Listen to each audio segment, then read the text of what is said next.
day 8 ng impeachment trial ni VP Sara. At sunog na sunog talaga ang kanilang mga testigo.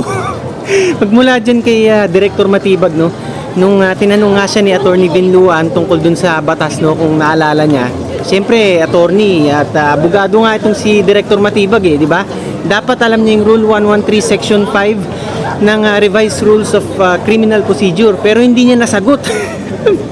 Nakakatawa lang talaga, no, na yun nga, siguro tinanong yun ni Attorney Binluan sa kanya to prove his competence, no, bilang isang NBI director at bilang isang testigo, at para siguro patunayan yung kredibilidad ni Director Matibag bilang isang witness. At syempre bilang isang abogado dapat nga alam niya yun, pero hindi niya nga nasagot.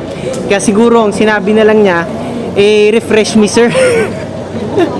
Nakakatawa lang talaga, no, na yan nga, parang hindi sila preparado, no. Ultimo yung mga basic natin ng mga batas, no, parang hindi talaga nila nalalaman, no. Bakit kaya?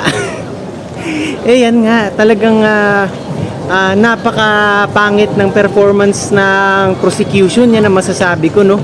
Ito nga mga senador din, kinakampihan pa rin talaga sila, yung mga senador na parang kumakampi sa kanila tulad ni Senator Raffy Tulfo, no. Sa mga tanungan pa lang ni Raffy Tulfo, makikita nyo na parang nagiging bias siya as a senator judge, no. Yan ang opinion ko. Tinanong ba naman niya kung bakit daw hindi daw hinuli si VP Sara agad nung nagsalita nga ng ganun, yung tungkol daw sa threat, di umano. At pati si Baste, dinamay din ni Senator Raffy. Tinanong niya bakit daw hindi inaresto agad si Baste. Ano ba naman yung mga tanungan na ganyan? Di ba tanungan ba ng isang senador yan? Napaka-basic naman, Senator Raffy Tulfo, na sa batas natin hindi naman hot pursuit yan, di ba? O yung tinatawag na flagrante delicto, yung nahuli sa akto yun. Yun yung pwede mong arestuhin agad, Senator Raffy Tulfo. Ini-educate na kita para alam mo yung basic, di ba? Porket kalaban nyo sa politika, gusto nyong marinig ng taong bayan sa mga ganyan, yung kunwari, bakit one-sided, bakit yung teacher kamo nung panahon ni Duterte hinuli agad, di ba? Si Director Matibag na nga mismo umamin na pangit yung illegal arrest kasi mapapakawalan din yun at hindi rin talaga makakasuhan kapag ka merong flaws o merong lapses sa legality. Kaya magbasa-basa ka muna, Senator Raffy Tulfo, di ba? At ito, no, mga kanoypi, talaga lang kulang na kulang ang knowledge ng prosecution sa mga ibinabato nilang akusasyon dito kay VP Sara. At kahit nga yung defense team, si Attorney Binluan nga, talagang pinipiga sila kung ano ang mga nalalaman nila, mga solidong ebidensya, no. Ultimo kay Director Matibag nga, mabalik nga sa kanya, no, yung mga hitman, ganyan, tsaka yung mga meron talagang direct knowledge tungkol dun nga sa pag-uutos di umano ni VP Sara sa tungkol nga dyan sa threat kay BBM.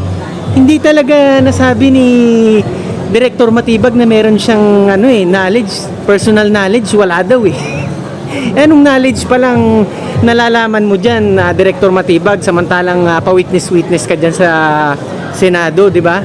Tapos ito, mapapansin natin na wala naman talagang in-issue na subpoena dito ang Senado kay Director Matibag, no? Biglaan lang siyang dumating, di ba? Bakit ganyan? Ang lakas-lakas mo naman, Director Matibag. Pagka prosecution, witness ng prosecution, ang dali-daling pumasok sa Senado at ang dali-daling magpunta sa witness stand. Pero kapag ka mga kakampi ni VP Sara, kita nyo yung sa 18X Marines, diba? Ang tagal nila papasukin, may mga QR code pang hinihingi. Talagang bias talaga lalo na yung mga karamihan sa Senado dyan ngayon diba? Huwag kayong ganyan. Kasi nakikita ng taong bayan na talagang ang naapi dito, ang pilit nyong pinabagsak talaga si VP Sara. Hindi naman pwedeng pagka side ng prosecution dali-dali ng buhay, diba? Ultimo yung mga tanungan pa ng mga senador, ganyan pwede, di ba? Yung mga bias questions. So yan, hanggang dito muna tayo mga kanoypi at i-update ko ulit kayo sa susunod na trial. At abangan lang natin yan kung ano pa mga susunod na kaganapan dito sa impeachment trial na ito na talagang demolition job lang para kay VP Sara. At fishing expedition to, ulitin ko, wala naman talaga silang may babato na solid evidence eh, no? Nangihingi lang sila ng simpatya sa mga tao na utu-uto at mga mangmang para medyo mapataas ang kanilang rating. Pero hindi sila magtatagumpay.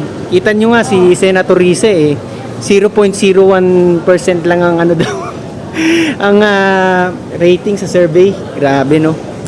May pa-pageant pa, umattend pa siya dun sa Miss Universe, ganun lang no. So in short, hindi ubra yung ganyan na impeachment trial para sirain nyo sa publiko si VP Sara, no? Yun ang tumbok ko sa inyo. So yan, hanggang sa muli, ang inyong pinakasiga sa mga siga, Tigasing Noy P.